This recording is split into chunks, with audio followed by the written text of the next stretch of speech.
Hey everyone! So this is the big lecture that gets into a lot more detail about the kinds of jobs and industries we're talking about in this class. So this is the Sociology, Criminology, Careers, Job Search, and You. I know you might feel like this gentleman standing at the top of a mountain, like, where do I go from here? I chose this major, I loved the topics, I loved the classes, the professors, but now I have to actually do something useful with it. So how do I do that? Well, let's start at the beginning. So what is sociology and criminology about? I mean, essentially, for years now, you've been studying human society and social behavior, examining groups and social institutions, and certainly law and justice, and really understanding human interaction, life cycles, populations, and social phenomena. So you're like, okay, that sounds nice in general, really broad, but these are really, really good things to be able to do with an employer.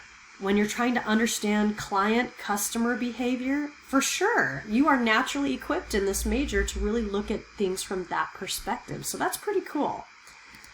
These are the major industries for sociologists and criminologists. So certainly teaching with an advanced degree, human services or social work, human resources management, social research, data analysis, public employment, government, the nonprofit sector, and criminal justice. So these are the big industries for our major. So these are the ones you want to take a very careful look at, and we will go into in more detail shortly. So these are the kinds of hiring institutions we're talking about. They could be anything from the courts to labor unions, hospitals, education departments, universities and colleges, Teach for America, the Census Bureau, religious organizations, market research firms, counseling agencies, law enforcement, consumer affairs, government. I mean, there are all kinds of hiring institutions out there, but this is kind of that brainstorming starting point to really think about the different types of institutions you could target. But again, let's go back to the research and see what we can learn and how we can go forward about people that have maybe gone before us. So this is actually a survey from the American Sociological Association, Research and Development Department. They were following people with bachelor's degrees in sociology over time. We call this a longitudinal study, and this is wave 3 of that study. What are you doing? Sociological concepts used on the job. So these are people that graduated with the degree or similar degree that you are getting, and these are the concepts they said reported very useful on the job. So the number one concept from sociology was differences by race, class, and gender. Huge response there. Being able to see society's inequalities. Really, really big deal. The second one was viewing society from an alternative or critical perspective. Those are those critical thinking skills that we're talking about. And again, we have a whole emphasis on critical thinking skills in this class in a later module. So you'll get really well trained in that area. We also saw that they reported current sociological explanations about social issues to better understand what's happening around us and how it works. And then finally, the last one was how small groups work and looking at those group dynamics. So these are the concepts from the major that were reported as very useful. Furthermore, from the same study, these are sociological concepts actually used on the job, and these are people saying, I use this all the time in my job. So these are the skills most often used. So number 1, working with people from other ethnic groups and cultures. There's that diversity again. 77% of respondents said, yep, do that all the time. Working with others in teams. Again, group dynamics. And also those critical thinking skills come in handy when the group has to make decisions. And then third, using computers to locate information. That's the researchy kind of stuff, right? We have to get evidence-based plans and solutions, and we have to be able to back up the arguments we want to articulate persuasively by using research to do that. So we train you on how to do that in the major. Certainly using leadership skills, and we study social behavior and people's responses to leadership and leadership dynamics and charisma and all these kinds of things. And then last but not least, writing a report. So that kind of comes in some of the required classes for the major. How do I make observations and report what I see in a way that someone can find useful and maybe make a decision with? So these are those concepts, again, used all the time on the job with our sociology bachelor's degree graduates across the United States. This is a nationwide survey. All right. So what skills should be taught in these departments? Number one, networking. Again, really big deal that you connect to other people. That's how you find out about opportunities. That's how you get referrals. That's how you can be matched to employers. That's how you're recommended. You get all kinds of tips, help, and tricks as to things you need to change or do to cater more closely to an employer or graduate school. So networking is such a big deal. I wish we spent more time really training people on how to effectively network rather than kind of goof around and speed date, right? Then second, writing grant proposals. We are doing that in this class. We will write grants. So I'm super excited that we're actually going for that outcome, which came from a survey from undergraduates saying, what did I wish I could have learned? What should I have gained skillfully? And I didn't get to learn how to write grants. I really wish someone taught me how to do that before I left college. Well, guess what? We're doing it. So that's super exciting. Employee relations. Again, getting along with other people. That comes back to some of that group work we do sometimes in class. Making sure that we can effectively communicate and get along with each other, because sometimes you have to be on a team at work that you really don't want to be on, but it's part of your supervisor's decision and you got to make it work. Project development and management, right? Seeing something through to the finish line, anticipating risks and obstacles along the way, coming up with solutions on how to overcome those. Those are all kind of life cycle of a project things that happen. So again, learning how to do that. And then certainly advising and counseling also should come up. There's a quote at the bottom of this slide that came specifically from the survey, from a respondent in particular, someone with a bachelor's degree in sociology. They said, I like that I'm able to refer back to some of the skills that I learned through fulfilling my sociology degree and applications of some of the socioeconomic differences and their effects on the law. Wow, that is huge. Really thinking about people's well-being and life chances and kind of how they have access to things and what social forces are at work in their lives. That's huge. That can come up in many different organizations. Really, really big deal. Okay, the next slide is super depressing. Here we go. Majors with the highest earnings, majors with the lowest earnings. Here we go. So obviously you did not choose petroleum engineering as your major of choice. And clearly the health sciences, engineering sciences, mathematics and computer science, the highly technical degrees and the degrees that take a long time to do and that are challenging with the kind of coursework they require, it makes a lot of sense that these are the majors with the highest earnings. So these are kind of average earnings that people have that graduate in these fields with a bachelor's degree. So these are bachelor level. Now you're saying, wait a minute, pharmacology, really?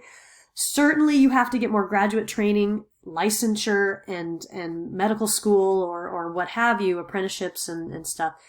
But again, these are kind of what we're seeing as they emerge into these fields. So those are the high earnings. Majors with the lowest earnings, visual and performing arts, graphic design, elementary education, social work, human services, early childhood education, theology and religion.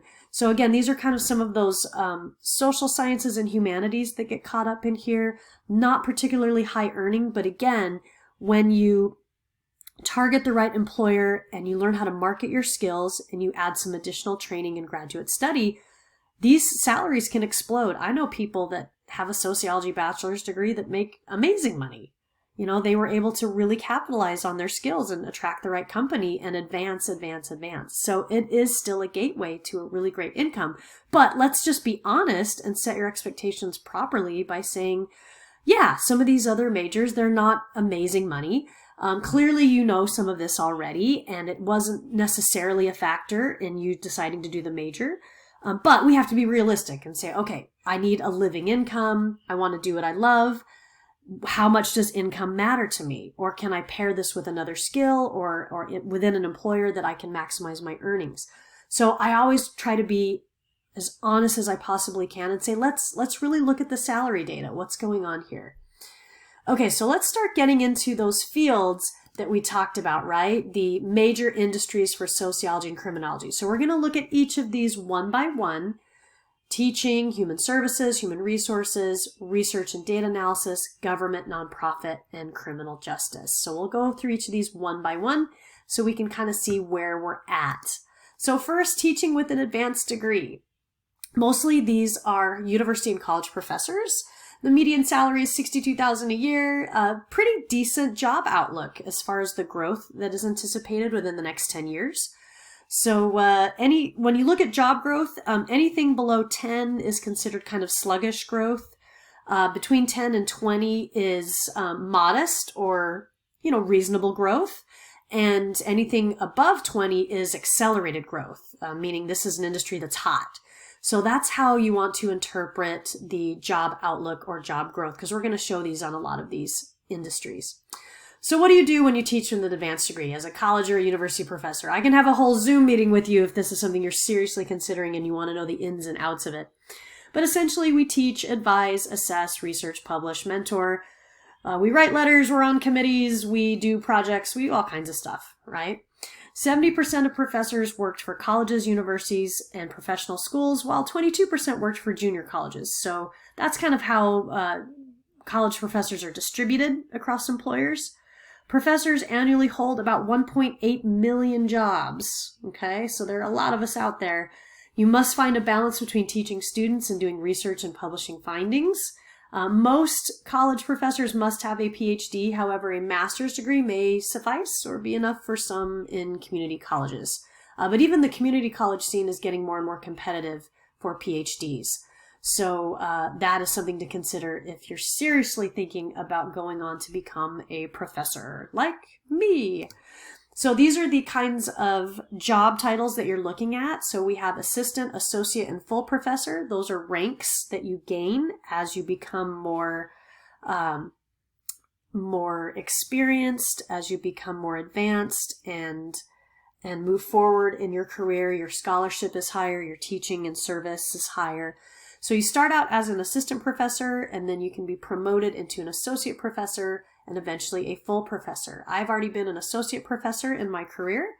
And then certainly there are leadership positions that happen, like department chair or dean or associate dean, or you can move into more the administrative side of college life, like director of student life, or go into things like testing services or teaching and learning centers, being a curriculum lead, maybe going into curriculum design. Or maybe even going into the top echelons of university leadership, like being a vice president or a chancellor, which is essentially the CEO of education at the university. Well, you could certainly teach with an advanced degree and be a high school teacher, or even teach at the bachelor's level. But this is how this looks as far as job outlook. So if you want to teach criminology or sociology as a high school teacher in secondary ed, the average salary is not quite as glamorous as it would be in university settings. But if you have a master's degree, and depending on the district and the pay equity and so forth, you can make a lot better money if you have a master's degree. So the job outlook here, the demand for sociology or criminology being taught in a high school is kind of sluggish, not very strong. Sociology is actually taught in more private high schools than public high schools. It's considered kind of a specialized offering. Pay can be increased to compensate for things like being an advisor, coaching, or other administrative duties that you take on. So that can enhance your salary. And really the student-teacher ratio is expected to decline. And we've seen that decline already, and we expect it to continue even after 2020. So you must have a bachelor's degree and teacher certification or licensing. So you have to be able to go into a post-baccalaureate teaching program and actually get licensed to teach for that state. All right, rounding out into human services. So human services is a really big field. It's segmented according to community demographic. So who do you want to serve? Are you interested in working with children, with immigrants, with the elderly, with homeless people, with veterans? Who do you want to work with? So human services basically meet the needs of particular demographics. And this is kind of where we get into sociology versus social work. So you may end up actually becoming licensed in social work to gain access to these human services jobs. So the pros are you get that emotional paycheck of helping someone and, throwing out a lifeline, getting them on their feet. Often you will encounter people in crisis, and so you're doing a lot of rescuing. So there's a lot of fulfillment that comes from that. But the cons are it can be very emotionally and physically taxing and sometimes low paying. So the earnings are that the median for social and human service assistants was $28,200 a year. So a very needed position, but unfortunately not high earning. Again, you can promote into leadership positions and make a lot more money than that as you grow in your field, but that's kind of where you're starting from. So potential employers could be from a lot of different sectors: nonprofit, medical and health organizations, governmental organizations, corrections, rehabilitation. A lot of different areas are going to have people that work in human services. Again, addressing the needs of others, especially when they are in crisis. You might be doing advocacy, maybe trying to help someone find housing, medication, support, counseling, and so forth. So your job search strategy for human services would be to determine which social concerns interest you the most, identify your personal qualifications and obtain required professional qualifications, build your skills and gain direct experience, maybe interning in the field first, and then certainly networking with professionals who are already working in the field. So huge growth in this field, nearly 28% growth. Again, we are seeing these demographics become more and more needy and grow in population. And so there is a big, big need for human services. So that is one area you do not want to rule out. Here's the big bang for your buck. If you want to make some really good money, we're on our way upward. Human resources management. So this is a good area to focus on because think about it. Every single employer has human resources, right? Everybody has to hire and fire and train. So it depends on which company you work for. You can make great money working in human resources. So what are the functions of someone working in human resources? Well, it's hiring and placement, salary and benefits administration, training and development, some data management, workplace change, and conflict resolution. Those are the kinds of things that human resources works on, okay? So potential employers, everybody. I mean, education, employment agencies, finance, insurance, government, healthcare, manufacturing, service, corporates, nonprofits, any place. I mean, so if you want to work in HR, social science backgrounds are great for HR. So the job search strategy is, again, get relevant experience. Be ready to explain the value of your degree. And that goes back to those earlier slides where we talk about critical thinking, about identifying class, race, gender differences, where we talk about grant writing, working with people in groups and understanding group dynamics. That can especially be helpful if you become an HR trainer. And you also will want to identify employment settings that fit. Right? So maybe you want to work in HR, but you don't want to work for a tech firm, or you really want to work for a firm that is engaged with children and families, or you really want to work for a firm that does retail. So again, you have to think about, how do I want to spend my time? When do I want to work? Am I okay just working daytimes? Am I okay doing a desk job? Do I want to work nights and weekends? What kind of shifts do I want? Do I want to be able to advance? So these are questions you have to ask yourself to make sure that fit occurs. And we'll get more into this as we continue in the course. But look at that big number. Earnings. This is the median earnings for someone with a bachelor's degree that works in human resources, $99,180. That is really, really a great salary. So this is a better area if you're trying to make better money to target in your job search. Now, the job growth is kind of average, and this is pretty typical for HR. It's steady, 13% job growth. But keep this in mind if you're targeting human resources. Most human resource managers, 14% of all of them out there, actually come from government. So do not forget about government as a potential employer. These are the kinds of jobs you would look for in human resources. So things, titles and so forth: human resources manager, specialist, administrative services manager, a compensation or benefits specialist, mediator, a hiring officer, an onboarding manager, recruiter, payroll specialist, counselors, training and development managers, trying to make the most out of your workforce. That's training and development. So those are the kinds of titles you're going to see. Okay, finally getting into more big numbers, social research and data analysis. So research is second in popularity among sociologists with a master's or a doctorate. So of course we like our college professor jobs, but a lot of us go into research. So the purpose is essentially to effectively evaluate programs and social problems. So we don't want to teach, we want to actually use our skills to do research and make the world a better place. The median earnings, this is again with a bachelor's degree, is $72,360. So the job outlook is pretty good. It's kind of average to high, so growth by 18% over the next 10 years. So it's typically difficult for a bachelor's degree candidate to get into it, but it's not impossible. But oftentimes you might be competing with someone with a master's degree or higher simply because they have more experience and more coursework on the analytical skills and the software and statistics and research that you need to be competitive. So again, job strategy wise, you want to network with university alumni because often they know about the think tanks or research firms that are hiring and you don't. Look in unexpected places like in marketing and customer relations. They love focus groups. They love surveys. Trying to get information about customers and clients is really critical to product development and service enhancement. Focus your search on specific issues as far as what do you want to do research about? What kind of company are you interested in? And it's certainly you want to gain relevant experience. So this is where you may want to approach faculty or other people out in the workforce to do research assistant jobs, internships that let you do some research work. So you can start filling out your resume that way. These are the kinds of other jobs that you can look at not only as a data analyst or a researcher, but you can look at things like city manager, urban and regional planning, being a focus group moderator, or a director of research. So these are the kinds of things you'll see as far as job title. All right, again, rounding out the last few jobs, and then we'll be wrapping up.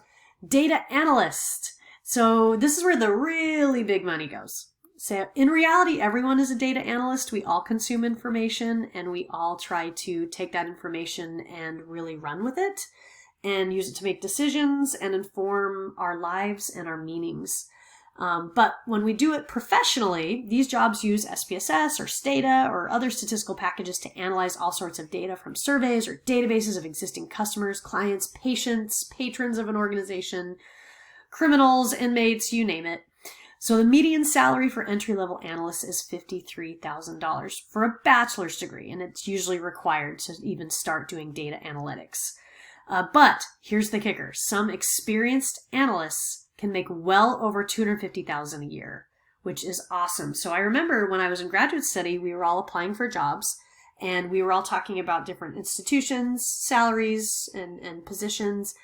And one of our classmates was actually saying, I don't want to be a professor. I'm going to go work in government. And he had a lot of really great experience. He was a newly minted PhD. And he ended up getting a job, I can't remember if it was for the Census Bureau or another really big firm like the Children's Bureau. And his starting salary was $380,000 a year, and he was basically going to be running a research department. That's pretty amazing. You know, that's good money. So there is money to be made in data analytics. But again, this is statistics and number crunching and gathering and observing data and making it reportable and passing it on to the powers that be to make the decisions they need to make about their organizations. So the job outlook is excellent in government and marketing. So there is a high demand for statisticians and analysts. You will want to take more courses or workshops on statistics and analysis. If you don't naturally like doing that, then you'll want to move on from here. So positions available across all kinds of organizations that need analytical work done. So you'd want to search on keywords like SPSS or Stata or data analyst, researcher, statistician, evaluator. And these are the kinds of job titles that we're talking about, right? Estimator, evaluator, investigator, a research officer, a grant evaluator. So this is kind of how you want to target that search. All right. You might want to listen to this lecture in segments. I realize this is going a little longer than normally I would for a lecture. So if you want to pause it at this point before we start public employment, this is a good pause point, and then you can kind of finish the second half at a later time. Public employment. So we're talking about government. So this is Capitol Hill in the spring in the background. So these are large federal agencies that specifically hire sociologists and criminologists, right? Department of Agriculture in personnel management. The Drug Enforcement Administration, they look for intelligence research specialists. The Environmental Protection Agency looks for health protection specialists because they look at how the environment affects people's health and the social behavior that drives health decision making. Immigration and Customs Enforcement, ICE, Department of Homeland Security, right? So many different agencies. And this is just a little smattering of these government agencies that we're talking about. So a lot of the data that I'm presenting to you in this lecture comes from the U.S. Bureau of Labor Statistics that actually sits and does research on occupations and how they're faring throughout the United States. So that's one agency you could work for. Here's the National Security Agency, the Department of Justice, the Department of Labor, Department of the Interior, Commerce, Office of Personnel Management, Department of Energy, Department of Education, the State Department, Health and Human Services, Immigration, Transportation, you name it. So many kinds of government agencies that love social science majors. So those are ones to definitely check out. Moving over into the nonprofit sector, usually they hire what we call social and community service managers. Sometimes, again, depending on the nonprofit, you can get a little bit better median pay. $57,000 a year at a bachelor's degree. And this has one of the fastest growths of all sociology-related fields or industries, 27%. So lots of growth in nonprofits. So that's super exciting. Of course, with the economic downturn, we have to kind of see how things shake out. But nonprofits have also fared very well because they've demonstrated how important they can be in national emergencies. So sometimes that attracts a lot of funders. So keep this one in mind. Social and community service managers typically discuss with members of the community the kinds of programs and services that are needed. Then they design and oversee programs to meet the community's needs. They'll create methods to gather information like statistics about the impact of their programs. They'll supervise staff, analyze data, do evaluation research, determining the effectiveness of programs, carrying out improvements for programs and services. They'll develop and manage budgets for organizations and get funding for programs through the agency's budget process, or actually do active fundraising. So this is just a little statistic to throw out there. Some social and community service managers focus on working with a particular population. So this kind of sounds like that human services slide, doesn't it? Like children, homeless people, veterans, or helping people with challenges like disabilities, hunger, joblessness. The industries employing the most community service managers were family services, state and local government, religious, grant-making, civic, professional, and similar organizations, nursing and residential care facilities, and vocational rehabilitation centers. So this is where we see most of that action happening. So again, more employers to consider, a lot of diversity here to sink our teeth into. All right, these are some examples of nonprofits. Okay, so we're talking about anything from the American Red Cross to the U.S. Olympic Committee. The NCAA is a nonprofit. That's the governing body for college athletics, right? Alzheimer's Foundation, the Humane Society, NPR, soup kitchens, Habitat for Humanity, right? So Rotary, Goodwill. There's so many different nonprofits out there. And so you kind of have just to pick the topic or issue that you're really into. That's what would guide that search. So last but not least, criminal justice. And again, we have whole courses on this. You're absolutely welcome to take Dr. Brooks' course that does a careers focus on criminal justice careers. In fact, maybe you're enrolled in both courses this semester. I highly recommend her criminal justice careers course. It is a really, really good one to do. So that's why I'm not putting as much emphasis on this one here, just because we have a whole course that does this. But when we talk about median pay, we're talking about $55,000 a year for police and detectives. Some small jurisdictions typically offer low salaries, but many local departments can also face high turnover rates. So you have to think about the training and the time it takes to do that. On average, when I've talked to sheriff's offices, they say it takes us, $15,000 to $20,000 to train a new patrolman or a new officer. So it's a high investment job, and it takes a lot of weeks to get ready to do it, and it has a lot of requirements to get into it, right? So government spending often determines the level of employment for police and detectives. The sad part is the job growth is actually quite sluggish for this specific area for police and detectives. It's 7%. Meaning it's not growing a whole lot, but again, we could see that change in the near future with different reforms and funding bills that come out. So just something to keep in mind, police and detective work specifically can be physically demanding, stressful, and dangerous. Police officers have one of the highest rates of on-the-job injuries and fatalities, and certainly challenges on the job. Jobs of some federal agents often require extensive travel, often on short notice, relocations, and working in all kinds of weather. Education requirements range from simply a high school diploma to a college or higher degree. Being a graduate from the agency's training academy, candidates have to be U.S. citizens, usually at least 21 years old, and meet rigorous physical and personal qualifications. On average, the starting salary with a bachelor's degree is $14,000 to $16,000 more as compared to someone with a high school diploma. So yes, it matters in getting the bachelor's degree because most departments compensate for that extra education and training that you've had. So it does matter. When we talk about criminal justice jobs, it's not just police officers we're talking about. We're talking about anyone from a court clerk to emergency management, probation, wardens, judges, and certainly other people that work in emergency management like EMTs and firefighters. So keep in mind a lot of different kinds of criminal justice jobs out there, and certainly not on this list are things like victim advocates and nonprofits that serve populations that are in and out of jail, stuff like that. So those are things you will want to consider. These are the sources and the references for our slide. So again, I try to be as research-based as possible to make sure you're getting great information that is accurate and that you can act on.